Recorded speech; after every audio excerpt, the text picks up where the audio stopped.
نحمدہ ونصلی ونسلم علی سیدنا و مولانا محمد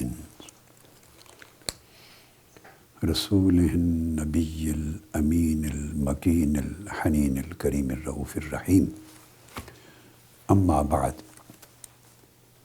بسم اللہ الرحمن الرحیم۔ معزز سامعین و ناظرین، جملہ خواتین و حضرات اور عزیزان محترم،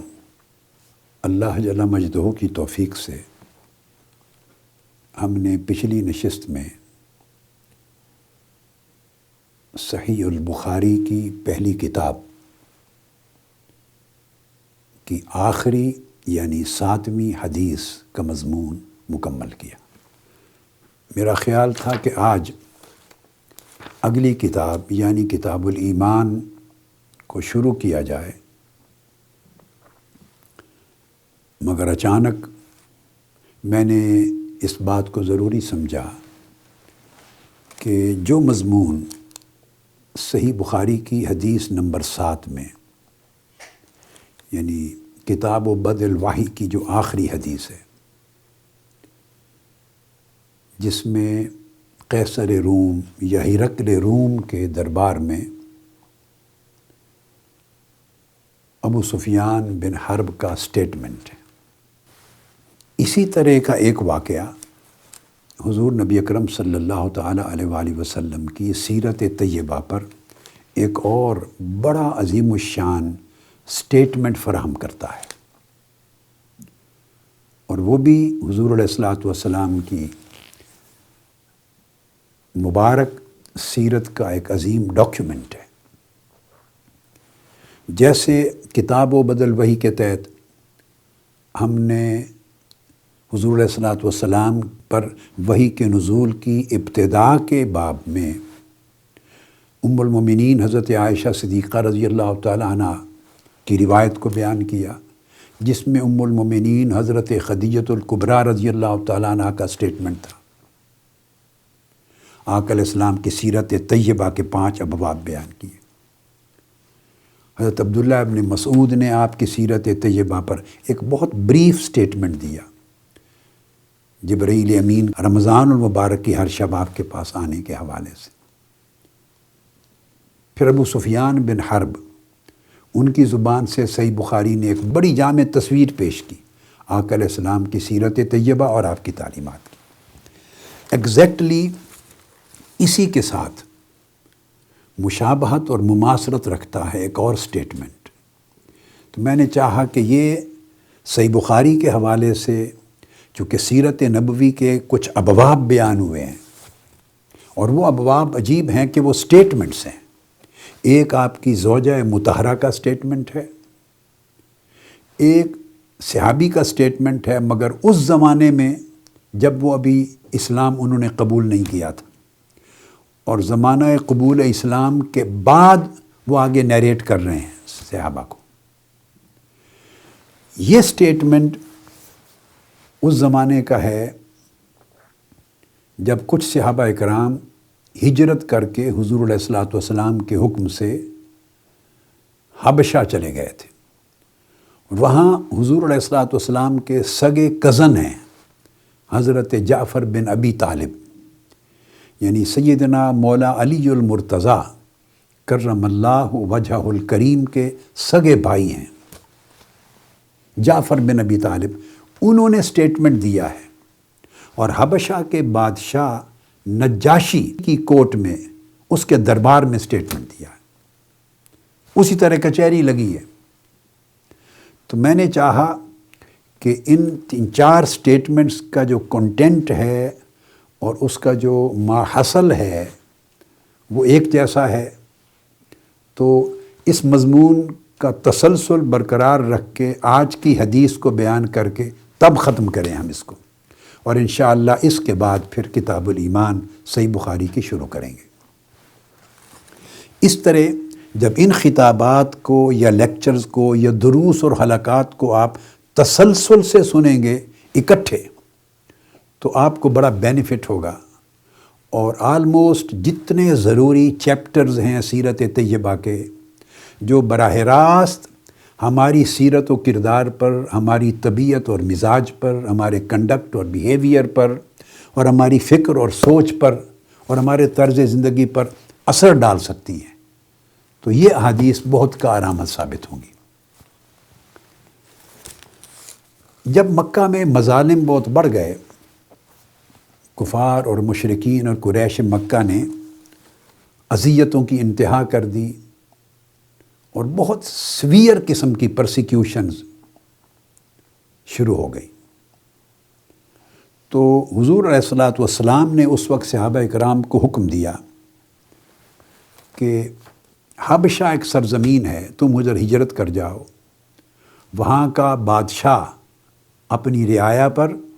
یا وہاں امیگرنٹس پر جو وہاں آ جاتے ہیں ان پر ظلم نہیں کرتا، کسی کی حق تلفی نہیں ہوتی، اور اس زمین پر ہر ایک کے لیگل رائٹس کی حفاظت کی جاتی ہے، ہیومن رائٹس کی حفاظت کی جاتی ہے۔ چنانچہ 15 سے 16 افراد، جس میں 11 کے قریب یا 12 مرد تھے اور 4 یا 5 خواتین تھیں، یہ سن 5 میں حضور علیہ الصلوۃ والسلام کے حکم سے ہجرت کر گئے حبشہ، جس کو ابیسینیا کہتے ہیں انگلش میں۔ پھر اس کے بعد یہ پرسیکیوشن، یہ مظالم، یہ اذیتیں کفار اور مشرکین اور قریش مکہ کی بڑھتے بڑھتے اپنے انتہاء پہ چلی گئیں، حتیٰ کہ انہوں نے حضور علیہ الصلوۃ والسلام سے اور آپ کے پورے خاندان سے معاشرتی مقاطعہ کا فیصلہ کر لیا، سوشل بائیکاٹ، اور آپ کو یعنی ایک اس طرح کی جیل سمجھ لیں، شیب ابی طالب میں محصور کرنے کا آپ کو اور آپ کے پورے خاندان کے فالورز کو، جو آپ کے فالور تھے، ان کو گویا جیل کر دیا، کنفائن کر دیا، امپریزن کر دیا ایک گھاٹی میں جس کو شیب ابی طالب کہتے تھے، اور وہ مقاطعہ 3 سال تک چلا، ایک محاصرہ تھا، مقاطعہ تھا، ٹوٹلی سوشل اور اکنامک بائیکاٹ تھا۔ پہلا جو ہجرت حبشہ ہوئی ہے یہ بعثت کے 5ویں سال میں، بعثت کا 5واں سال، اس کو سن بعثت کہتے ہیں۔ سن ہجرت کا لفظ استعمال ہوتا ہے ہجرت مدینہ کے بعد، اور پھر جو معاشرتی مقاطعہ ہوا ہے شیب ابی طالب کا 3 سالہ محاصرہ، وہ بعثت کے 7ویں سال میں، یعنی اعلان نبوت کیے ہوئے آپ کا 7واں سال تھا۔ تو اس وقت چونکہ اس کی تیاریاں شروع ہو گئی تھیں، آقا علیہ السلام کو معلومات تھیں، تو 6 سال میں آقا علیہ السلام نے پھر حکم دیا مزید صحابہ کرام کو کہ آپ لوگ بھی حبشہ چلے جائیں۔ یہ حبشہ کی ہجرت ثانیہ ہے۔ تو تاریخ و سیرت کی کتابوں میں حبشہ کی 2 ہجرتیں ہوئی ہیں، ہجرت اولا اور ہجرت ثانیہ۔ ہجرت اولا 5 سن میں ہوئی ہے، سال بعثت، اور ہجرت ثانیہ حبشہ کی بعثت کے 6 سال میں ہوئی ہے۔ یہ کتب کے اندر اس کی تفصیلات آتی ہیں۔ جن کا سٹیٹمنٹ آج کوٹ کرنے والا ہوں، حضرت علی بن ابی طالب کرم اللہ وجہہ الکریم کے سگے بھائی حضرت جعفر بن ابی طالب، حضور علیہ الصلوۃ والسلام کے کزن، وہ 2nd ڈیلیگیٹ میں گئے ہیں، ہجرت ثانیہ میں گئے ہیں، اور سیدنا عثمان غنی رضی اللہ تعالیٰ عنہ، آقا علیہ السلام کی شہزادی حضرت سیدہ رقیہ رضی اللہ تعالیٰ عنہ کے ہمراہ یہ پہلے وفد میں گئے ہیں 5 ہجری میں۔ اب یہ حدیث جو میں بیان کر رہا ہوں، مضمون پورا، یہ تو مسند امام احمد بن حنبل میں آئی ہے۔ مسند امام احمد بن حنبل کی یہ حدیث نمبر 1740 ہے، یعنی 1740 نمبر ہے اس حدیث کا، مسند احمد بن حنبل میں۔ مگر اب چونکہ دروس اور اسباق صحیح بخاری کے چل رہے ہیں، سو میں اس کو پہلے صحیح بخاری سے کوریلیٹ کر دوں، تاکہ ہم اس حدیث کو بیان کرنے سے قبل اسی واقعہ کے حوالے سے اپنا تعلق صحیح بخاری کے اسباق سے بھی جوڑ لیں۔ تو امام بخاری نے ہجرت الحبشہ کا باب قائم کیا ہے۔ یہ باب جو معروف نسخہ جات ہیں صحیح بخاری کے، اور میں اب اس وقت کوٹ کر رہا ہوں حافظ ابن حجر عسقلانی کی فتح الباری کے نسخہ سے اور معروف مطبوعہ نسخہ جات سے، فتح الباری سے، تو یہ صحیح بخاری کی کتاب مناقب الانصار ہے، اور اس کے اندر باب ہجرت الحبشہ، باب نمبر 37 ہے، اس میں ہجرت حبشہ کا ذکر آیا ہے، اور یہ ہجرت مدینہ سے میں نے عرض کر دیا پہلے ہوئی، جب صحابہ کرام مدینہ ہجرت کر گئے آقا علیہ السلام کے ساتھ، تو پھر حبشہ کے لوگوں نے جب سنا تو وہ وہاں سے پلٹ کے انہوں نے مدینہ طیبہ میں جوائن کر لیا تھا میجورٹی نے۔ یہ جو صحیح بخاری میں باب قائم ہوا ہے باب ہجرت الحبشہ، تو آج کے مضمون کا یہ ریلیونس ہو جاتا ہے صحیح بخاری کے ساتھ، اور اس کا حدیث نمبر نوٹ کر لیں 3872 3872 یہ صحیح بخاری کا حدیث نمبر ہے۔ اس میں سیدنا عثمان غنی رضی اللہ تعالیٰ عنہ آخر وقت میں شہادت سے قبل ایک بیان فرما رہے ہیں، اس میں آپ ذکر کرتے ہیں جو صحیح بخاری کی اس حدیث میں آتا ہے، جسے عروہ بن زبیر رضی اللہ تعالیٰ عنہ نے روایت کیا کہ سیدنا عثمان غنی رضی اللہ تعالیٰ عنہ فرماتے ہیں وَكُنْتُ مِمَّنِ اسْتَجَابَ لِلَّهِ وَرَسُولِهِ وَآمَنْتُ بِمَا بُعِثَ بِهِ محمد صلی اللہ علیہ وسلم، میں ان اوائل لوگوں میں سے ہوں جنہوں نے آقا علیہ السلام کی دعوت پہ لبیک کہا اور آپ پر ایمان لے آئے، اور جو دین آپ لے کے مبعوث ہوئے تھے اس پر ایمان لائے۔ وَهَاجَرْتُ الْهِجْرَتَيْنِ الْأُولَيَيْنِ، یہ وہ بنیادی بات ہے،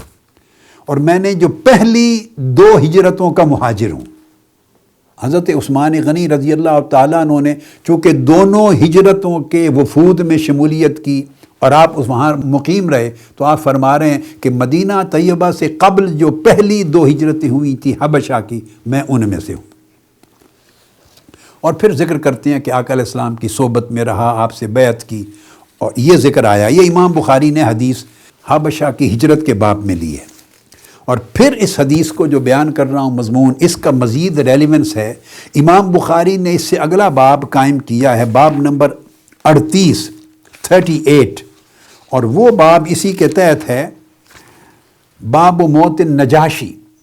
وہ جس بادشاہ کا ذکر آئے گا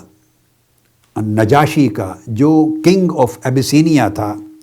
تو اس کی ڈیتھ پر امام بخاری نے باب قائم فرمایا ہے، چونکہ یہ جو واقعہ آپ سنیں گے جس میں آقا علیہ السلام کی سیرت طیبہ کے کچھ اور ابواب سامنے آئیں گے، اس کے بعد وہ مسلمان ہو گیا تھا، اس نے کلمہ پڑھ لیا، اس نے اسلام قبول کر لیا، اس کو تھریٹ نہیں تھا، اس نے اپنی پوری ریاست کو قائل کر لیا اور وہ اس کے سپورٹر بن گئے، تو اس نے اسلام قبول کر لیا، اور اس کی کم و بیش 8 ہجری میں فتح مکہ سے پہلے یہ جو سال تھا اس میں ڈیتھ ہوئی، اور اکثر محدثین اور مورخین کے ہاں فتح مکہ کے بعد 9 ہجری میں، سن 9 ہجری میں ڈیتھ ہوئی، ہجرت کے 9ویں سال میں، اور بعض کے نزدیک جیسے امام بہقی نے بیان فرمایا دلائل النبوت میں 8 ہجری میں ڈیتھ ہوئی۔ اب امام بخاری نے اس باب کے اندر کئی احادیث روایت کی ہیں، اب یہ نجاشی کی فضیلت ہے، اب یہ میں احادیث آپ کو سرسری سنا کے تاکہ اسباق صحیح بخاری کے بیان ہو جائیں، تو اس کو کوریلیٹ کر دیں گے اس حدیث سے جو مسند امام احمد بن حنبل کی، جو امام بخاری کے شیخ ہیں، وہ روایت کرتے ہیں اپنی مسند میں۔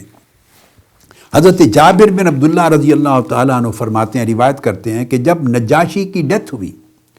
مدینہ طیبہ میں 8 ہجری یا 9 ہجری میں، سن ہجری میں، آقا علیہ السلام نے فرمایا اس دن ہی نہ مات النجاشی مات الیوم رجل صالح، آج ایک نیک شخص کا انتقال ہو گیا۔ ڈیتھ حبشہ میں ہوئی، آقا علیہ السلام مدینہ طیبہ تھے،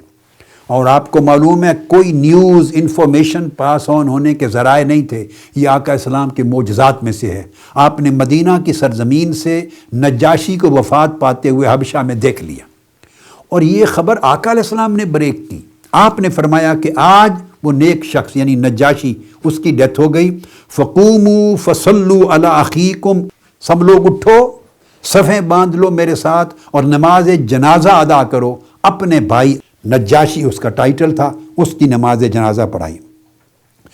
پھر یہ جو حدیث میں نے کوٹ کی، یہ حدیث نمبر 3877 ہے۔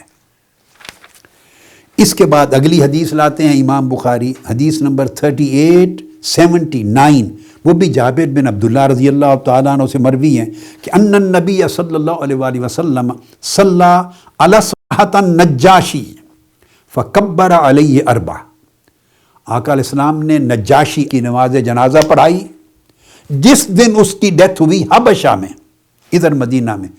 اور آپ نے 4 تکبیریں پڑھی۔ تو اس سے 4 تکبیروں کے مسئلے کو عکس کرتے ہیں فقہا۔ پھر اس کے بعد 3880، یہ ایک اور حدیث امام بخاری لاتے ہیں جسے حضرت ابو ہریرہ رضی اللہ تعالیٰ عنہ نے روایت کیا ہے،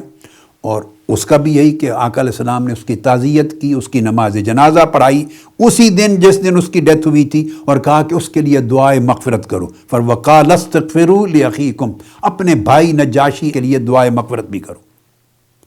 پھر 3881 ایک اور حدیث امام بخاری لاتے ہیں، وہ بھی حضرت ابو ہریرہ رضی اللہ تعالیٰ عنہ راوی ہیں، اور اس کے کلمات بھی یہی ہیں کہ اخبرہم ان رسول اللہ صلی اللہ علیہ وآلہ وسلم صف بہم فی المصلی فصلی علیہ وکبر اربعا۔ آقا علیہ السلام نے جو جناز گاہ تھی اس میں تمام صحابہ کی صفیں بنائیں، اور صفیں بنا کر آقا علیہ السلام نے ان کے اوپر نماز جنازہ پڑھی، 4 تکبیریں پڑھی، صف بندی کرانے کے بعد 4 تکبیریں۔ اب یہ پورا باب چونکہ ان نجاشی پر امام بخاری نے قائم کیا ہے، ان کی ڈیتھ پر، ان کا جنازہ پڑھانے پر، اور آقا علیہ السلام کے اس عظیم معجزہ پر اور اس کی فضیلت کے بیان پر، کہ اس نے جو تکریم کی تھی آقا علیہ السلام کے غلاموں کی، وہ جو مسلمان پہنچے تھے مظلوم، کفار اور مشرکین مکہ کے مظالم سے تنگ آ کر نجات پانے کے لیے، وہاں تحفظ، حفاظت اور پناہ لینے کے لیے، اور اس نے ان کو پناہ دی تھی اور عزت کی تھی، تکریم کی تھی، میزبانی کی تھی، اچھا مہمان نواز بنا تھا، ان کے دین کو تحفظ دیا تھا، ان کے لیے کوئی مشکل نہیں آنے دی تھی، ان کو اپنی مذہبی آزادی دے دی تھی۔ اور کفار اور مشرکین مکہ نے جب اپنا وفد بھیجا تھا نجاشی کے پاس کہ وہ اسے کنونس کر کے، یہ جو جہاں سے مہاجر ہو کے چلے گئے ہیں ہجرت کر کے، جنہیں قریش کہتے تھے بھاگ کر چلے گئے ہیں مفرور، انہیں واپس لے آئیں تاکہ ہم پھر بدستور ان پر مظالم جاری رکھیں، اور اس نے انکار کر دیا تھا۔ آقا علیہ السلام نے اس کے اس طرز عمل اور اسلام کے قبول کرنے کی لاج رکھی، اس حد تک کہ جب حبشہ سے مسیحی لوگوں کا وفد آیا تھا، حبشہ سے کرسچنز کا وفد آیا تھا، تو مسجد نبوی نے آقا علیہ السلام نے اپنے دست مبارک سے ان کی تواضع کی تھی، ان کو کھانا پانی پیش کیا تھا، خود اپنے دست مبارک سے میزبانی کی۔ صحابہ کرام نے عرض کیا یا رسول اللہ ہم جو موجود ہیں اس خدمت کا موقع ہمیں دیں، ہم خدام موجود ہیں ہم کر لیں گے۔ فرمایا نہیں،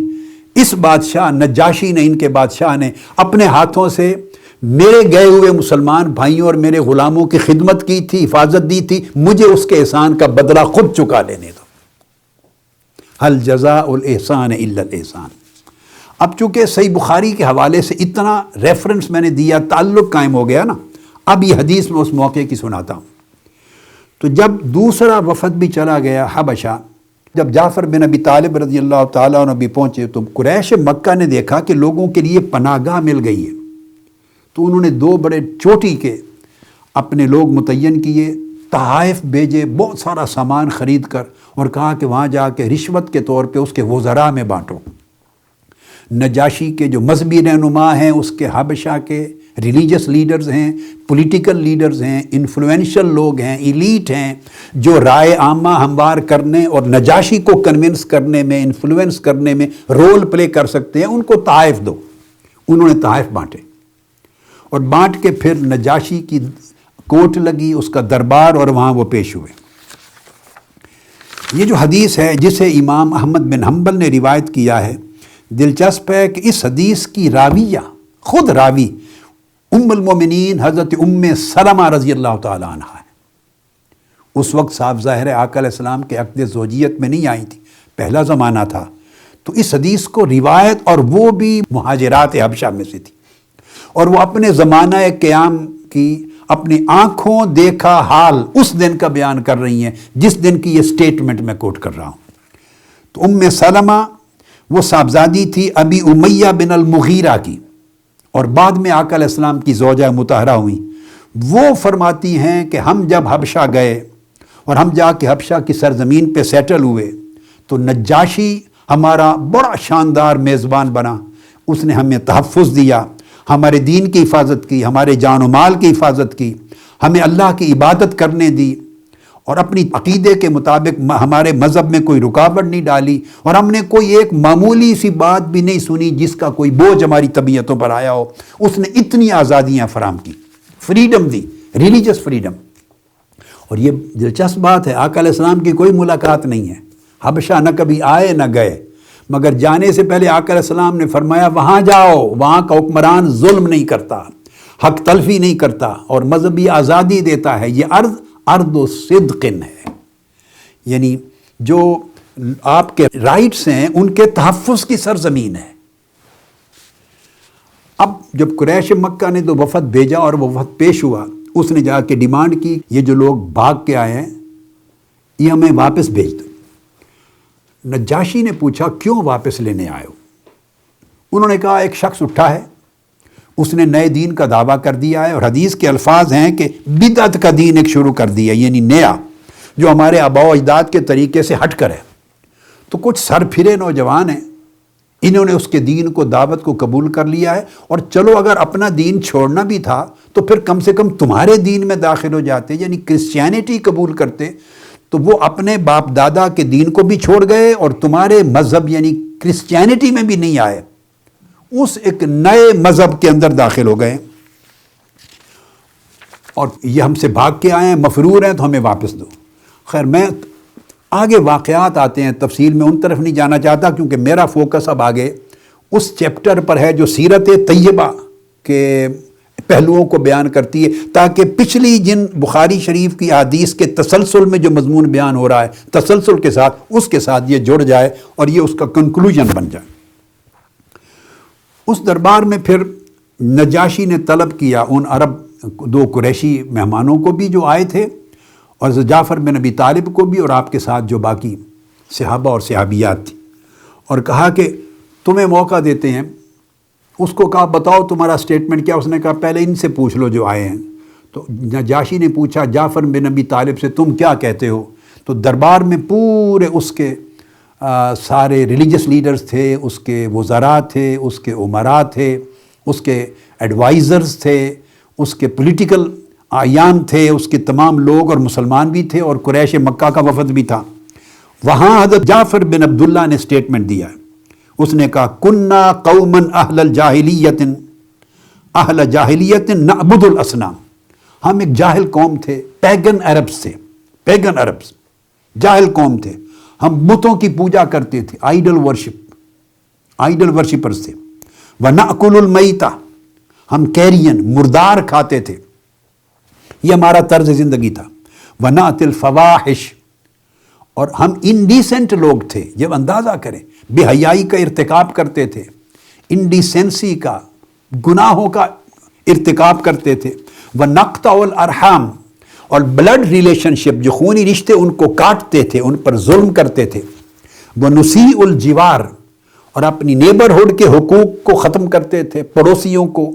نقصان پہنچاتے تھے، ان کی بے حرمتی کرتے تھے، ان کا کوئی حق نہیں دیتے تھے، اذیت دیتے تھے۔ وَيَأْكُلُ الْقَوِيُّ مِنَّ الضَّعِيفِ، ہم میں سے جو طاقتور تھا وہ کمزور کو کھا جاتا تھا۔ وہ اپنی پوری سوسائٹی کا نقشہ کھینچ رہے ہیں۔ اب اس حدیث کو اس لیے بھی لیا ہے کہ ہم اپنے من میں بھی ساتھ ساتھ جھانکتے چلے جائیں، اپنی انفرادی حالات کو بھی دیکھیں، اپنے اجتماعی حالات کو بھی دیکھیں، ایز این انڈیویجول ایک یونٹ کے طور پہ بھی دیکھیں، اور ایک ٹوٹیلٹی کے طور پہ بھی دیکھیں کہ ہم کہاں کھڑے ہیں، ہمارے اخلاق، ہمارے طور طریقے، ہمارے میلانات، رجحانات، ہمارا برتاؤ، ہمارا کنڈکٹ، ہمارا بیہیویئر، ہمارا way of thinking, way of acting کیا ہے، کہاں کھڑے ہیں۔ وہ کہتے ہیں ہم میں سے ہر قوی، طاقتور، اس کی جتنی طاقت تھی وہ ضعیف کو کھاتا تھا۔ اب کھانے سے مراد صاف ظاہر ہے وہ یہ تو نہیں کہہ رہا کہ وہ اس کی بوٹیاں ایسے دانتوں سے کاٹ کے تو اس کو سالن میں ڈالتا تھا، ہنڈیا پکا کے کھاتا تھا، نہیں، یعنی ہر طاقتور کمزور کا حق کھاتا تھا، اس کی عزت پر حملہ کرتا تھا، اس کے حقوق کھاتا تھا، غیر مساوی دولت کی تقسیم تھی، غیر عادلانہ تقسیم تھی،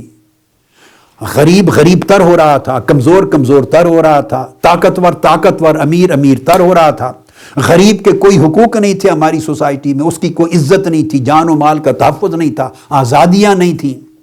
اس کو حقیر دیکھتے تھے ہم، اور جو چاہتا اس کے حقوق سلب کر لیتا۔ اس نے کہا فَكُنَّا عَلَىٰ ذَلِكَ، ہم اس حال کے مطابق زندگی بسر کر رہے تھے، یہ ہماری سوسائٹی تھی، یہ ہمارا بیہیویئر تھا، یہ ہماری ہیبٹس تھی، یہ ہمارا ریلیجن تھا، یہ ہمارا کلچر تھا، یہ ہماری لائف تھی۔ حَتَّى بَعَثَ اللَّهُ إِلَيْنَا رَسُولًا، یہاں تک کہ اللہ نے ہمارے اندر ایک رسول کو مبعوث فرما دی، رسولاً منا، ہمارے اندر مبعوث فرمایا، نعرف نسبہ، اور ہم اس کی پیدائش کے وقت سے اس کو جانتے تھے، اور صرف پیدائش سے نہیں، اس کے نسب کو، اس کے خاندان کو، اس کے والدین کو، باپ دادا کو، نسب کو جانتے تھے، یعنی ہمارے لیے اجنبی نہیں تھا کہ ہم کسی بھول میں آ گئے ہیں۔ وَصِدْقَهُ، اور اعلان نبوت سے پہلے اس کے سچے ہونے کو جانتے تھے، اس کی صداقت کو، ٹروتھفل تھا، صادق اور امین تھے، ہم جانتے تھے۔ وَأَمَانَتَهُ کا لفظ یعنی امانت، آنسٹ تھا، ٹرسٹ وردی تھا، ہم ان کو یہ بھی جانتے تھے۔ وَعَفَافَهُ، اور ان کی طہارت، ان کی پاکیزگی اور پاکیزہ دامنی جانتے تھے، ان کے دامن پہ کوئی چھینٹا نہیں تھا، کوئی چھینٹا نہیں تھا، ان کے اخلاق، ان کی طہارت، ان کی طبیعت، ان کی امانت، ان کی صداقت، ان کے اندر ساری خیر، ہم ان کو جانتے تھے شروع سے۔ فَدَعَانَا إِلَى اللَّهِ لِنُوَحِّدَهُ، پھر انہوں نے ایک وقت آیا کہ ہمیں دعوت دی اللہ کی توحید کی طرف، وَنَعْبُدَهُ، کہ ہم اللہ کی عبادت کریں، وَنَخْلَعَ مَا كُنَّا نَعْبُدُ نَحْنُ وَآبَاؤُنَا، اور جن بتوں کی ہمارے باپ دادا اور ہم پوجا کرتے چلے آ رہے تھے ان کو چھوڑ دیں، من دونہی من الحجارۃ والاوثان، بتوں کی، پتھر کی بتوں کی، آئیڈل ورشپ چھوڑ دیں۔ یہ پہلا حصہ بیان کیا، توحید کی دعوت دی۔ اس کے بعد وہ کہتے ہیں وَأَمَرَنَا بِصِدْقِ الْحَدِيثِ، یہ وہ پورا چیپٹر شروع ہو گیا۔ اس نے پوچھا، وہ نجاشی پوچھتا جاتا تھا کہ بتاتے جائیں کہ انہوں نے کیا تعلیم دی آپ کو، کیا کہا؟ انہوں نے کہا کہ ہمیں سچ بولنے کی تعلیم دی، ہر شخص کو ٹروتھ فل ہونا چاہیے، کبھی جھوٹ نہ بولیں، کبھی دھوکہ دہی آپ کی زبان میں نہ ہو، سچ بولیں، سچ سچ اور سچ، اندر بھی سچ اور باہر بھی سچ، قول میں بھی سچ اور فعل میں بھی سچ۔ اس نے سچائی کہ بولنے کی تعلیم دی۔ وَأَدَاءِ الْأَمَانَةِ، اور اس نے کہا کہ جس شخص کا جو حق ہے وہ پورا پورا ادا کر دو، کسی کی امانت میں خیانت نہ کرو، اور امانت کی ٹرم بڑی وسیع ہے، جس نے کوئی چیز اپنی آپ کے پاس چھوڑی ہے وہ بھی امانت ہے، اس کو پوری پوری لوٹا دو، جس نے کوئی بات آپ سے پوچھی ہے مشورے کے لیے وہ بھی امانت، اس کو سچائی پر مبنی رہنمائی کر دو، جس کا حق آپ کے اوپر دینا واجب ہے وہ حق امانت ہے، اس کے حق کو پورا ادا کر دو، اور جس نے کوئی حق آپ کا ادا کرنا ہے وہ زائد نہ لو، وہ ظلم ہوگا، وہ بھی اتنا ہی لو، اور جو اس کی عزت، اس کا احترام، اس کے حقوق، جو معاملات ہیں وہ پورے ادا کرو، اس میں کسی قسم کی کمی بیشی نہ کرو۔ یہ امانت ایک بڑی جامع ٹرم ہے۔ وصلۃ الرحم، اور پھر انہوں نے ہمیں تعلیم دی کہ خونی رشتوں کو جوڑو، جتنے خونی رشتے ہیں اگر وہ اپنے آپ کو توڑیں بھی تو آپ ان کو جوڑیں، وہ آپ سے زیادتی بھی کریں، خونی رشتے جو بلڈ ریلیشن شپس ہیں، جو کلوز ریلیٹیوز ہیں، کنز فولک، وہ اگر آپ سے زیادتی بھی کریں تو درگزر کرو، اگنور کر دو، فورگیو کر دو، آپ کو محروم بھی کریں تو سٹل آپ ان کو دو، ڈپرائیو کریں آپ ان کو دو۔ اس نے ہمیں یہ تعلیم دی کہ خونی رشتوں پر احسان کرو، ان کو جوڑو، ہم نہیں کرتے تھے۔ پھر تعلیم دی وہ حسن الجوار، جو آپ کے پڑوس میں ہے اس کے ساتھ بھلائی کرو، نیکی کرو، اس کے ساتھ احسان کرو۔ اب جوار کو سن لیں، حسن الجوار کا معنی بھی جان لیں۔ اب اس کو میں قرآن مجید سے تھوڑا انٹرپریٹ کر دوں۔ یہ 5واں پارہ ہے سورہ النساء، اس کی آیت نمبر 36 کو آپ لوگ کھول لیجئے گا، بعد میں رمضان المبارک ہے، اس کو پڑھیے۔ یہ جو فرمایا حسن الجوار، جوار کہتے ہیں قربت کو، قربت کا حق ادا کرو، جہاں قربت ہو وہاں احسان کرو۔ اب قربت کئی قسموں کی ہے دیکھنے والی، ایک قربت خونی ہے، ایک قربت مکانی ہے، ایک قربت رشتے کی ہے، ایک قربت تعلق اور دوستی کی ہے۔ بھلائی اور احسان کرو۔ قرآن مجید نے اس جار کی قسمیں بیان کی۔ آیت نمبر 36 میں فرمایا وَاعْبُدُوا اللَّهَ وَلَا تُشْرِكُوا بِهِ شَيْئًا، اللہ کی عبادت کرو اور کسی کو اس کا شریک نہ بناؤ۔ تو پہلی تعلیم اللہ نے اپنی توحید کی دی، اور اس توحید کے ساتھ جوڑا وَبِالْوَالِدَيْنِ إِحْسَانًا، اور اپنے والدین کے ساتھ نیکی کرو، بھلائی کرو، کائنڈنس، جنروسٹی، رسپیکٹفل بنو، ان کے لیے ان کی خدمت کرو، اور ان کے لیے مرسی، کمپیشن، محبت اور شفقت کا پیکر بن جاؤ والدین کے ساتھ۔ وَبِذِي الْقُرْبَى، اور جہاں قرابت خونی رشتہ ہے، بلڈ ریلیشن شپ ہے، وہاں احسان کرو۔ لفظ احسان، ان کے ساتھ احسان کرو۔ اور احسان کہتے ہیں حق سے بڑھ کر دینا، اس کی زیادتی کے بدلے میں نیکی کرنا، اس کی برائی کے بدلے میں اچھائی کرنا۔ فرمایا اگر اچھائی کی دوسرے نے اور جواباً اچھائی کی تو یہ احسان نہیں ہے، یہ بینیفیسنس، یہ بینیولنس نہیں ہے، یہ عدلے کا بدلہ ہے، یہ ایکشن کا ریئیکشن ہے، عمل کا صلہ دے رہے ہیں، واپسی دے رہے ہیں،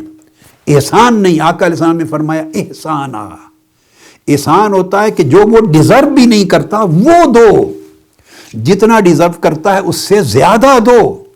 اپنے حق میں سے زیادہ نکال کے دو۔ وہ اگر برائی بھی کرے تو بھلائی کرو تو تب احسان ہوگا، اگر بھلائی کے جواب میں بھلائی ہو تو یہ بدلہ ہے، احسان نہیں ہے۔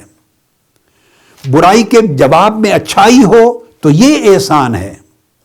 اس کی نیکی کے جواب میں نیکی ہو تو احسان نہیں ہے، وہ جواب ہے، وہ برابری ہے، اس کو مکافعہ کہتے ہیں، یعنی بدلہ چکا دینا۔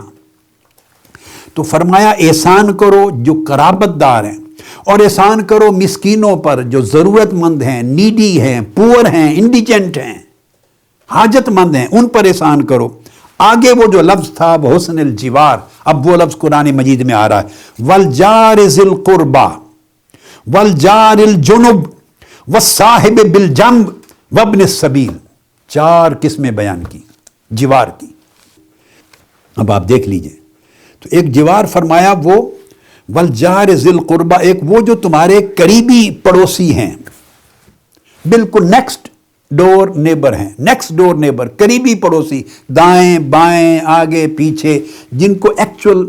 جیوگرافیکلی ٹیریٹوریلی آپ physically neighbour, next door neighbours کہتے ہیں۔ تو نیکسٹ ڈور نیبرز ہیں جو محلے کے قریب قریب آتے ہیں، ان پر احسان کرو، بھلائی کرو، خیر کرو، ان کے حالات کا خیال کرو، انہیں اذیت نہ دو، انہیں تکلیف نہ دو، ان کی مشکلات ہوں تو آسان کرو، خبر رکھو کہ کہیں تکلیف میں تو نہیں، ان کے ساتھ ہمیشہ خبر گیری بھی کرو اور خیر گیری کرو۔ یہ ایک قسم جار کی۔ اور پھر قرآن مجید نے کہا وَالْجَارِ الْجُنُبِ، اور اجنبی پڑوسی کے ساتھ بھی احسان کرو۔ اب اجنبی پڑوسی کون ہے؟ اجنبی پڑوسی وہ ہے جس نے آپ کے ساتھ جو مل کے سفر کیا کبھی، یا کبھی کچھ وقت گزارا۔ وَالْجَارِ ذِي الْقُرْبَى، وہ جو دائمی قرابت جس کی ہے، اور یہ قرابت اس میں دونوں معنی آتے ہیں، رشتے کی قرابت بھی آپ کا جار ہے، اور مکان کی قرابت، ایڈریس کی قرابت بھی آپ کا جار ہے، وہ بھی قربت ہے۔ یہ قربتیں دائمی ہیں، اس لیے ان کو اجنبی نہیں کہا، ذی القربہ کا۔ یہ پرماننٹ رہتی ہیں۔ جو رشتے کی قرابت ہے، رشتہ تو ہمیشہ قائم رہنا ہے۔ آپ کا بھائی ہے تو وہ بھائی رہے گا، اچھائی کرے برائی کرے، اسی کو تو ڈسکس کیا جا رہا ہے کہ اگر تم اس کی اچھائی اور برائی کو دیکھ کر اپنے طرز عمل کو متعین کرو گے تو کبھی تم اچھے نہیں بن سکتے۔ دوسرے کی برائی دیکھو گے تو اب میں کیا کروں؟ میں اپنے عمل کا فیصلہ کرنے سے پہلے اس کا عمل اگر دیکھوں گا، اس کا عمل، تو میں تو بائسڈ ہو گیا، میرا ذہن تو آلریڈی بلیک ہو گیا، ڈارک ہو گیا، میرے ذہن میں تو اس کے عمل کی برائی چھا گئی، تو اب میرے پاس تو وہ اتنی طاقت نہیں کہ میں برائی دیکھ کر سمجھ کر اپنے ذہن میں رجسٹر کر کے اس کی زیادتی پھر میں اچھائی کیسے کر سکتا ہوں. نہیں، اس نے برائی کی اچھائی بالکل نابینا ہو جاؤ، بلائنڈ ہو جاؤ، اس کی برائی نہ دیکھو، فقط یہ سمجھو کہ یہ جار ہے، میری قرابت ہے، میں نے اچھائی کرنی ہے، میں نے بھلائی کرنی ہے، میں نے احسان کرنا ہے، میں نے خیر کرنی ہے، میں نے اس کا خیال کرنا ہے، میں نے اس کی غربت اور مصیبت کا دور کرنا ہے، میں نے اس کی مدد کرنی ہے. بس فقط ون سائیڈڈ دیکھو، اس کے عمل کو نہ دیکھو. اس کا عمل دیکھو گے تو پھر بدلے کی طرف آ جاؤ گے، ریونج ہو جائے گا یا اس کا بدلہ ہو جائے گا، ریٹریبیوشن ہو جائے گا یا کمپنسیشن ہو جائے گی. تو نہ ریٹریبیوشن احسان ہے نہ کمپنسیشن احسان ہے. احسان ہے کہ اس کی برائی کے جواب میں آپ بھلائی کریں. اور پھر دوسرا جو ہے وہ فرمایا والجار الجنب، اجنبی پڑوسی. اجنبی پڑوسی کا لفظ اس لیے کہا کہ وہ شخص جس کے ساتھ آپ کی کچھ شناسائی ایک عرصہ رہی، دوستی رہی، خونی رشتہ بھی پرماننٹ نہیں تھا اور پرماننٹ آپ کا پڑوسی بھی نہیں تھا، وہ آپ کا کلیگ ہے، آپ نے دفتر میں مل کے کام کیا. تمام لوگ توجہ سے سمجھیں، دینی لوگ، مذہبی لوگ، دنیاوی لوگ، سارے سمجھیں، ہر شخص کی زندگی براہ راست اس امر سے متعلق ہے. اور کارکن لوگ سمجھیں، کارکنان جو دینی مذہبی جماعتوں، تنظیموں، تحریکوں میں کام کرتے ہیں یا کرتے رہے ہیں یا ان کے اندر ہیں یا ان سے جدا ہو گئے ہیں، الگ ہو گئے ہیں، سیاسی کارکن، سماجی کارکن کسی جماعت میں رہا ہے، وہ سارے سمجھیں کہ کل جو زمانہ 10 15 20 سال کا آپ نے گزارا تھا کسی جماعت میں، آج نئی جماعت کو دیکھا تو آپ اس میں شامل ہو گئے، وہ جو 15 سال گزارے ہیں ان کا حیا سمجھایا جا رہا ہے. آپ نے نئی وابستگی، وفاداری بنا لی ہے، چلیں یہ آپ کا اپنا پولیٹیکل فیوچر ہے، سوشل فیوچر ہے، اکنامک فیوچر ہے، بزنس فیوچر ہے، آپ کے اپنے بینیفٹس ہیں، ایک طرف رکھیں. مگر وہ جو زمانہ گزارا ہے وہ والجار ذی القربى والجار الجنب اور والصاحب بالجنب، وہ جو زمانہ گزارا اکٹھا، اس کا حیا رکھنا، اس کو اللہ پاک نے اپنی توحید کے ساتھ جمع کر دیا ہے. حیا ہے. یہ تمام کارکنان کے لیے میری تعلیم ہے، وہ سیاسی ہیں یا مذہبی ہیں. بھئی اگر عمر بھر کسی کو پسند کرو اور ساتھ چلتے رہو، یا آپ کا مفاد اس کے ساتھ پورا ہوتا رہے یا آپ کی طبیعت کے مطابق ہوتا رہیں تو پھر تو آپ کبھی وہ حیا سے نہیں ہٹتے، آپ اس کے ساتھ رہتے ہیں. لیکن یہ پرابلم اس وقت آتا ہے جب تعلق ٹوٹتا ہے. جب تعلق ٹوٹتا ہے، آپ جدا ہوتے ہیں. تو جب جدا ہوتے ہیں تو کسی اختلاف سے وجہ سے جدا ہوئے ہوں گے، یا کوئی رنج ہوگا، یا کوئی ملال ہوگا، یا کوئی عناد ہوگا، یا آگے کوئی مفاد ہوگا، یا کوئی خوف ہوگا. تو یا آپ کو وہاں سے جدا کرنے کا سبب کوئی اگلا مفاد بنے گا، یا مفاد نہیں ہے کہیں بھی تو کوئی نہ کوئی چھپا ظاہر چھوٹا بڑا عناد، اختلاف، رنج اور ملال ہوگا.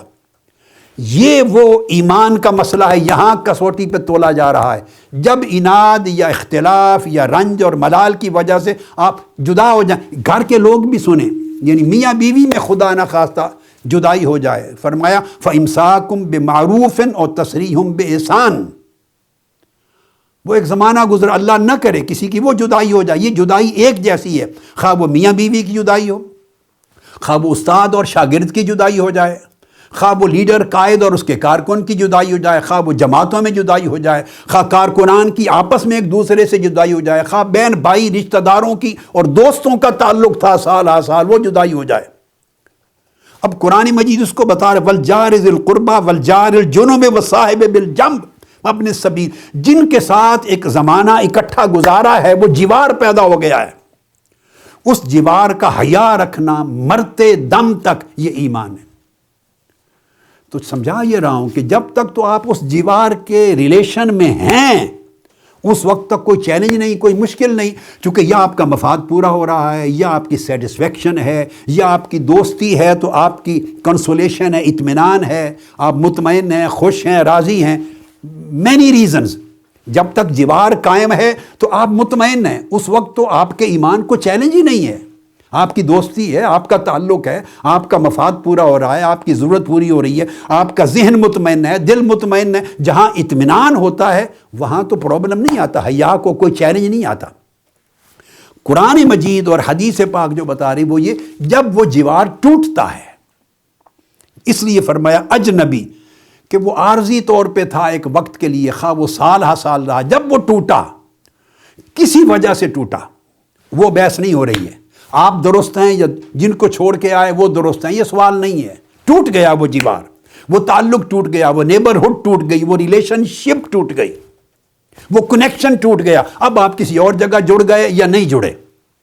کسی اور جماعت میں چلے گئے یا نہیں گئے، کسی اور دوستی اور سنگت میں چلے گئے یا نہیں گئے، ایک استاد کو چھوڑا کسی نئے استاد کے شاگرد ہو گئے یا نہیں ہوئے، ایک لیڈر کو چھوڑا کسی اور لیڈر کے پیروکار ہو گئے یا نہیں ہوئے، کسی نئی دوستی میں چلے گئے یا نہیں ہوئے، مگر پچھلا جوار ٹوٹا۔ اب جب ٹوٹ گیا تو اس میں کوئی رنج ملال، کوئی اچھی یادیں بری یادیں ساری مکسچر ہوتا ہے۔ اس کے لیے اللہ پاک نے فرمایا کہ اس کا اسی طرح حیا کرو کہ جس طرح تم اس زمانے میں حیا کرتے تھے جب اکٹھے تھے۔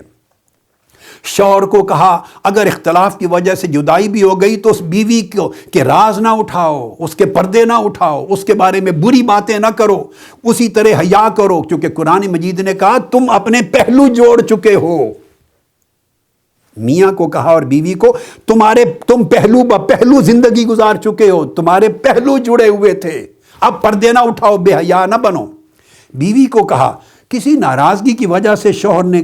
ڈیورس کر دی، شوہر یا بیوی نے ڈیورس لے لی، کوئی رنج ملال بنتا ہے تو جدائی ہوتی ہے نا، کوئی ماتھے پہ لکھا ہوا نہیں ہوتا کہ رنج ہے، کوئی ہوگا، اب پردے میں رہ جاتا ہے، رنج پردے میں رہتا ہے، ملال پردے میں رہتا ہے، وہ سوائے دو بندوں کے کسی اور کو نہیں پتا ہوتا انلیس اس کو اظہار نہ کر دیں۔ وہ جو پردے میں ہے، کہا اس پردے پر پردہ رکھو، یہ حیا ہے کہ تم نے وقت اکٹھا گزارا ہے، مرتے دم تک اس کا حیا کرو، برائیاں بیان نہ کرو۔ شاگرد تبدیل ہو جاتے ہیں، کارکن تبدیل ہوتے ہیں، جماعتیں تبدیل ہوتی ہیں، رشتے وفاداریاں تعلق بدلتی ہیں، کبھی کٹ جاتی ہیں، مگر اچھے گزرے ہوئے زمانے کا حیا رکھنا یہ ایمان ہے، یہ معنی ہے جوار کا۔ تو فرمایا اجنبی پڑوسی جس سے ایک زمانے کی دوستی پڑوس رہا، نیبرہڈ اور تعلق رہا، اور اکٹھے ہم سفر رہے، ایک مشن میں، ایک تحریک میں، ایک جماعت میں، ایک ادارے میں، ایک مدرسہ میں، ایک مکتب میں، ایک سیاسی جماعت میں، ایک اینٹیٹی میں، ایک رشتہ داری میں، ایک ورکنگ گروپ میں، ایک آفس میں، جو لنک رہا، جس طرح کا بھی لنک رہا، ہر شخص اپنے اوپر اپلائی کر لے۔ تو فرمایا وہ اب ختم ہو گیا کسی وجہ سے، اب مومن وہ ہے جو مرتے دم تک اس حیا کا منہ نہ کھولے، حیا نہ توڑے۔ ہمیشہ اگر اچھائی بیان نہیں کر سکتا، اس کے دل میں تنگی آ گئی ہے، تو پھر آقا علیہ السلام نے فرمایا خاموش رہے، یہ بھی نیکی ہے۔ بولو تو اچھائی بولو، نہیں بول سکتے اچھائی تو خاموش رہو، زہر نہ اگلو، اس کے پردے نہ اٹھاؤ،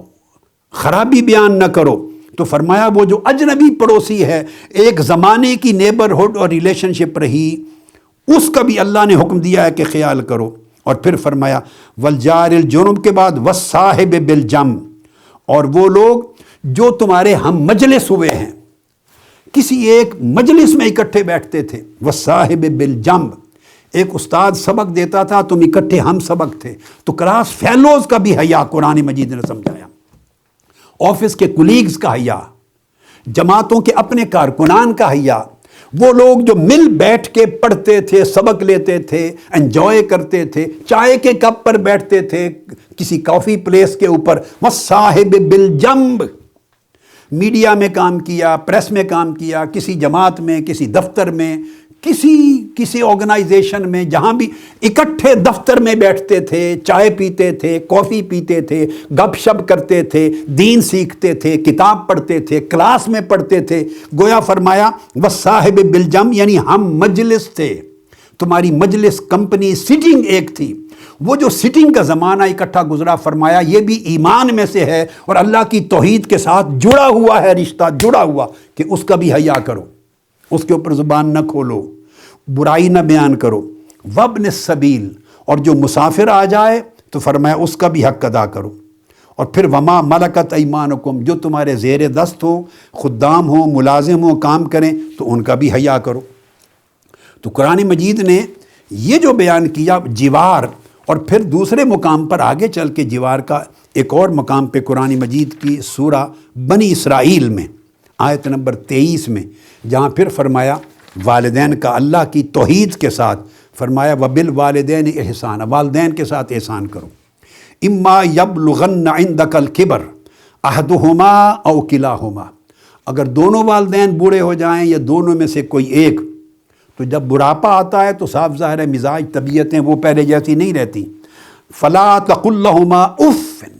ان کو اف بھی نہ کہو۔ اب یہ جو والدین ہیں یہ بھی ذہن میں رکھ لیں، والدین دو قسموں کے ہیں، ایک جسمانی والد ہیں، ایک روحانی والد ہیں۔ جن کے بطن سے پیدا ہوئے وہ تمہاری جسمانی ماں ہیں، جن کے نطفے سے پیدا ہوئے، جنہوں نے پرورش کی، جسمانی طور پہ پالا پوسا، یہ والدین جسمانی والدین ہیں۔ آپ کا شیخ، آپ کا استاد، آپ کا لیڈر، آپ کا مربی، جس استاد جس نے آپ کو تعلیم دی، آپ کی تربیت کی، آپ کو فکری، روحانی، نظریاتی اور علمی طور پہ، اخلاقی طور پہ پالا پوسا، وہ بھی آپ کے والدین ہیں۔ یہی درجہ، یہ ابوت ہے، یہ روحانی ابوت ہے، فکری ابوت ہے، وہ آپ کی جسمانی ابوت ہے۔ تو فرمایا فلا تقل لہما اف، اف بھی نہ کہو۔ اف کا مطلب کیا ہے؟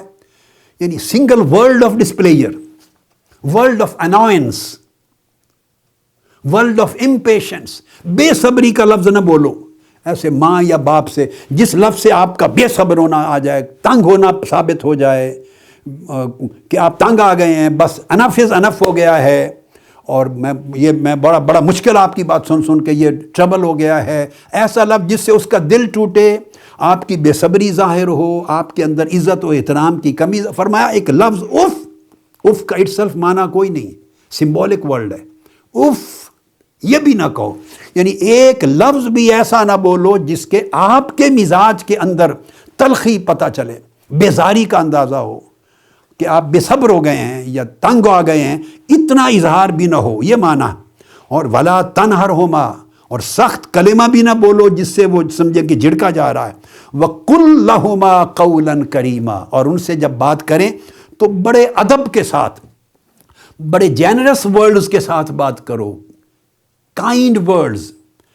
آپ کے الفاظ میں بھی محبت و شفقت جھلکے۔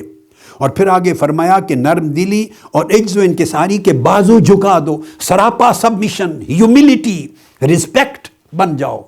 اتنی تواضع انکساری اولاد والدین، اور والدین دونوں ہیں، یہ والدین پر اپلائی کرے گا اولاً، اور اساتذہ، شیوخ، آپ کے ٹیچرز، مربی، رہنما، ان پر جنہوں نے ایکچول تربیت کی ہے، تعلیم دی ہے، دینی روحانی نشو و نما کی ہے، تو ان اساتذہ پر بھی یہ اپلائی کرے گا اسی طرح۔ اور یوں کرو کہ اللہ ان پر اسی طرح رحم فرما جیسے میں بچہ تھا اور مجھے پالا ہے انہوں نے، جس رحمت و شفقت سے تو وہی رحمت و شفقت ان پر فرما، یعنی کنسرن آپ کا ان کے ساتھ ہو۔ تو آگے چل کے پھر فرمایا وَآتِ ذَا الْقُرْبَى حَقَّهُ وَالْمِسْكِينَ وَابْنَ السَّبِيلِ، اور جن کی قرابت اور کوئی ریلیشن شپ ہے، اس ریلیشن شپ کا تذکرہ سارا ہو چکا ہے، ان کے حق ان کو دو، محتاج کو دو، مسافروں کو دو۔ اور اگر آپ کوئی ضرورت مند آتا ہے فرمایا اور تم دینے کی پوزیشن میں نہیں ہو، ایکسکیوز کرنا ہے، معذرت کرنی ہے، تو معذرت کرنے کے لیے بھی جینرس ورڈز یوز کرو، تکریم کے، اس کا دل نہ ٹوٹے، بے عزتی محسوس نہ ہو، یہ نہ سمجھے کہ مجھے دھتکار دیا ہے، یعنی معذرت کرتے ہوئے بھی اچھے اخلاق کے الفاظ کا چناؤ کرو۔ یہ حسن الجوار کا معنی بیان کیا میں نے، کہ جہاں جہاں جوار ہے، قربت ہے، تعلق ہے، ریلیشن شپ ہے، قربت ہے، جہاں جہاں طرح طرح کی نیبرہڈ ہے، اس کا ہمیں اس کے احسان کا تعلیم دیتے ہیں۔ والکف عن المحارم، اور ہر وہ چیز جو حرام ہے، جس میں بے حیائی ہے، جس میں اللہ کی نافرمانی ہے، اس سے رکنے کا حکم دیتے ہیں۔ والدماء، خون بہانے سے رکنے کا حکم دیا اس پیغمبر نے ہمیں کہ کسی کا خون نہ بہاؤ، قتل نہ حق نہ کرو۔ وَنَهَانَا عَنِ الْفَوَاحِشِ، ہر قسم کی بے حیائیوں سے ہمیں روکا۔ وَقَوْلِ الزُّورِ، جھوٹ بولنے سے روکا۔ وَأَكْلِ مَالِ الْيَتِيمِ، یتیموں کا مال کھانے سے روکا۔ وَقَذْفِ الْمُحْصَنَةِ، اور پاک دامن خواتین پر تہمت لگانے سے روکا۔ یعنی سوسائٹی کا وے آف تھنکنگ چینج کر دیا۔ جس سوسائٹی میں، یعنی وہ بیان کرتے ہیں ہماری سوسائٹی میں عورت کی کوئی عزت نہیں تھی، عورت لائق تکریم، لائق عزت کوئی چیز ہی نہیں تھی، اور بچی پیدا ہوتی زندہ دفن کر دیتے، مار دیتے، کوئی وراثت نہ دیتا۔ ہم تو عورت کو، ہمارے لیے عورت کا سہاری سوسائٹی میں عزت اس کا حق نہیں تھا۔ فرمایا اس کی عزت پر ایک حرف بولنے سے بھی روک دیا، خبردار، نہ صرف عزت کرو بلکہ اس کی عزت کے خلاف ایک حرف بھی زبان پہ نہ لاؤ۔ الزام تراشیوں سے روک دیا اس نے ہمیں، اور پھر ہمیں تعلیم دی یہ سارا بیان کر کے، معاملات کا، اخلاق کا، حقوق کا، آداب کا بیان کر کے پھر فرمایا، پھر ہمیں حکم دیا کہ ایک اللہ کی عبادت کرو اور شرک نہ کرو، اور پھر اس کے بعد دوبارہ اینڈ پر کہا وَأَمَرَنَا بِالصَّلَاةِ۔ آپ اندازہ کر لیں، اب نماز، روزہ، زکوٰۃ کا حکم بالکل اینڈ پر لا رہے ہیں حضرت جعفر بن ابی طالب۔ آپ پریورٹیز دیکھیں، کیسی شخصیتیں آقا علیہ السلام نے تیار فرمائی تھی، تعلیمات کی ترجیحات اور درجہ بندی کیسے کی تھی، آرڈر کیا تھا پرائورٹی کا، یعنی وہ سارے اخلاق کے معاملات، لوگوں کے حقوق پورا کرنا، حقوق العباد، لوگوں کے معاملات کو بہتر کرنا، بھلائی کرنا، احسان کرنا، ہر ایک کے حق کا خیال کرنا، بے حیائی سے رکنا، بے شرمی سے رکنا، کسی کے ساتھ زیادتی نہ کرنا، کسی کا پردہ نہ اٹھانا، تلخی نہ کرنا، زیادتی نہ کرنا، زہر نہ اگلنا، جب بولنا خیر بولنا، اچھائی بولنا، بھلائی بولنا، یہ ساری چیزیں جب امانت اور صدق، یہ سارا بیان کر کر کے اینڈ پر کہتے ہیں وَأَمَرَنَا بِالصَّلَاةِ، اور اس نے ہمیں نماز کا حکم دیا کہ اس طرح اللہ کے حضور جھکنا ہے، نماز ادا کرنی ہے، وَالزَّکَاةِ، اور اپنے مال میں سے مقررہ حصہ زکوٰۃ کے طور پہ نکال کے غریبوں اور مستحقوں کو دینا ہے، والصیام، اور سال میں ایک مرتبہ رمضان کے روزوں کا ذکر دیا۔ یہ 14 چیزیں حضرت جعفر بن ابی طالب نے اس سٹیٹمنٹ میں کہی ہیں۔ جو نجاشی نے پوچھا بتاؤ وہ پیغمبر کون ہے، اس کی تعلیم کیا ہے، اس نے تمہیں کیا سمجھایا ہے، اور وہ مذہب کیا ہے جس کے پیروکار تم بن گئے ہو، یہ پورے مذہب کی تصویر ہے۔ تو اگر تو مذہب اور دین ہم نے لینا ہے صحابہ کرام سے، ہم نے لینا ہے اہل بیت نبوی سے، یہ جعفر بن ابی طالب آقا علیہ السلام کی اہل بیت ہیں، آقا علیہ السلام کے کزن ہیں، فرسٹ ہینڈ انفارمیشن ہے، پہلے وٹنس ہیں، حضرت خدیجہ الکبریٰ آپ کی زوجہ مطہرہ ہیں۔ اگر تو دین اور مذہب کا تصور لینا ہے ان ہستیوں سے اور اس کو سٹینڈرڈ بنانا ہے، اس کو معیار بنانا ہے، تو پھر معیار یہ ہے۔ اگر ہم نے پک اینڈ چوز کرنا ہے، سلیکٹو بننا ہے، جو مرضی میں آیا ادھر سے اتنا لے لیا، جو طبیعت گوارا نہیں کرتی وہ چھوڑ دیا، جو اپنی طبیعت نے پسند کیا یہاں سے اٹھا لیا، جو پسند نہیں کرتی وہ چھوڑ دیا، تو ہر جگہ سے آپ اٹھاتے رہیں، چونچیں ماریں اور اکٹھا کریں، اور جو نہیں پسند وہ چھوڑ دیں، تو اس کا مطلب ہے آپ نے اپنی طبیعت کو، اپنے ذہن کو، اپنے فکر کو، اپنی سوچ کو، اپنے مزاج کو معیار بنا لیا ہے۔ اللہ رسول کا فرمان آپ کے ہاں معیار نہیں ہے، وہ صرف زبانی کلامی باتیں ہیں۔ ہم اکثر لوگ زبانی کلامی باتیں کرتے ہیں، معیار ہماری طبیعت ہے، ہمارا ذوق ہے، ہمارا پرسنل رجحان ہے، ہماری ذاتی پریفرنسز ہیں، یا ہمارے مفادات ہیں، یا ہمارے میلانات ہیں، جو انکلینیشنز ہیں، وہ معیار ہے۔ جو چیز اس میں سے پوری نکلے، قرآن سے ہو تو قرآن سے لے لیں، اگر طبیعت اس کو گوارا نہ کرے تو قرآن کی چیز بھی چھوڑ دیں، جو پسند آئے تو حدیث سے لے لیں، اگر پسند نہیں تو حدیث نبوی کو بھی چھوڑ دیں، پسند آئے تو اولیاء، سلف صالحین، اکابر ہستیوں سے لے لیں، نہ آئے تو وہ بھی چھوڑ دیں۔ تو فیصلہ کون کر رہا ہے؟ اگر قرآن فیصلہ کر رہا ہوتا تو قرآن کی ہر چیز آپ کے لیے معیار ہوتی، اگر سنت نبوی فیصلہ کن ہوتی تو ہر چیز جو سنت نبوی سے ازواج مطہرات، اہل بیت اطہار، خلفائے راشدین، صحابہ کرام جو بیان کر رہے ہیں نقشہ، پھر ہر چیز آپ قبول کرتے۔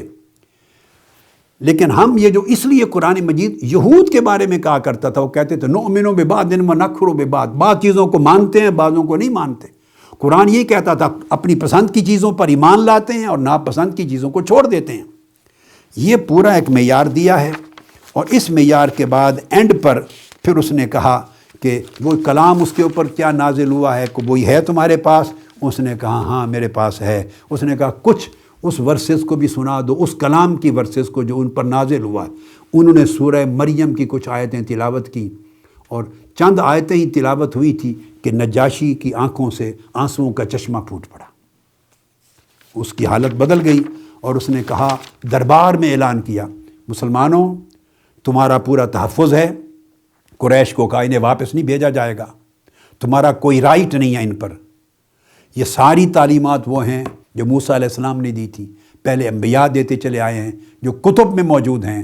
یہ حقانیت پر مبنی میسج ہے، چلے جاؤ، ان کو کہا آزادی کے ساتھ اپنا مذہب پریکٹس کرو، تمہیں کوئی پریشانی نہیں، نہ تمہیں کوئی روک سکتا ہے، نہ تمہیں کوئی ڈرا دھمکا سکتا ہے۔ پھر ہجرت مدینہ کے زمانے تک وہ وہاں رہے۔ تو یہ نقشہ تھا آقا علیہ الصلوۃ والسلام کی سیرت طیبہ کا، جس کو میں نے صحیح بخاری سے ریفرنس دے کے کو ریلیٹ کیا، اور مسند امام احمد بن حنبل کی یہ حدیث، اس کے ذریعے وہ ایک اور چیپٹر رکھا۔ اب اس کو اور پچھلی جو احادیث ہیں، ہرقل روم کی دربار کی سٹیٹمنٹ، اور خدیجہ الکبریٰ رضی اللہ تعالیٰ عنہ کی سٹیٹمنٹ، اور ام المومنین عائشہ صدیقہ رضی اللہ تعالیٰ عنہ کی، اور عبداللہ ابن عباس، ان 4-5 سٹیٹمنٹس پہ مشتمل جتنے دروس ہوئے ہیں اور اسباق ہوئے ہیں، ان کو کسی وقت الگ کر لیں، اور زندگی میں ضروری سمجھیں کہ خاص 100 بار بھی آپ ان کو سن لیں تو کم ہوگا، 100 بار بھی سنیں تو کم ہوگا۔ یہ وہ اسباق ہیں، یہ وہ فوکل پوائنٹس ہیں جنہوں نے آپ کی زندگیوں کو بدلنا ہے، جس پر میری توجہ ہے کہ آپ کی اور آپ کی نسلوں کا ایمان اور سیرت بچ جائے، اور اس نور سے منور اور روشن ہو جائے جو نور آقا علیہ السلام کی حدیث پاک، تعلیمات اور سیرت طیبہ سے اور قرآن مجید کی آیات سے ہمیں ملا ہے۔ اللہ رب العزت ہمیں اس کی توفیق دے۔ انشاءاللہ تعالی اگلی نشست جو ہے وہ صحیح البخاری کی کتاب الایمان سے شروع ہو رہی۔ والسلام علیکم ورحمۃ اللہ وبرکاتہ۔